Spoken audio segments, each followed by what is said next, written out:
we'll focus on a very important aspect of web panel logic, the way in which Genexus determines which tables to navigate in order to load data into the screen. And we'll do this to understand why sometimes we're convinced that Genexus should be doing one thing and it's actually doing another.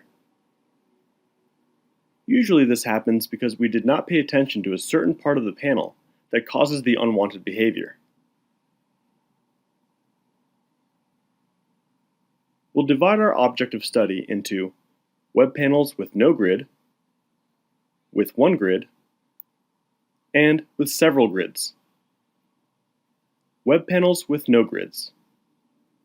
Here's an example where we have attributes in the form and one variable. And here we see it at runtime. This is the data of a tourist attraction received by Parameter in the context of the application for a travel agency with which we've been working on most of the videos. Web panels with one grid.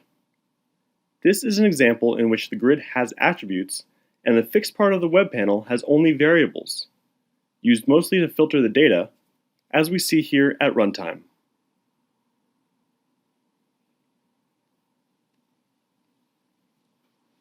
But there's also a mixed case, where we have attributes in the grid and also in the fixed part.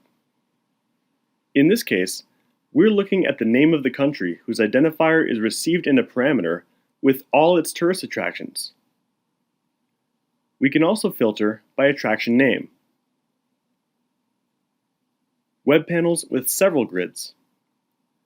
Here's an example where we add a grid to the previous case to show the country's cities, not only its tourist attractions.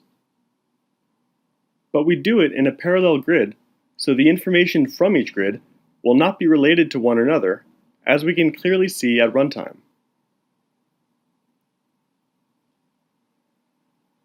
And as another case of web panels with multiple grids, here's also the information of a country with its cities and tourist attractions, but this time displayed as nested grids.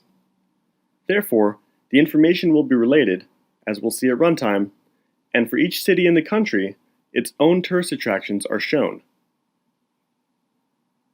We'll take each of these cases as a basis to study how it's determined whether or not there will be a base table, and if so, the required navigation to retrieve the data.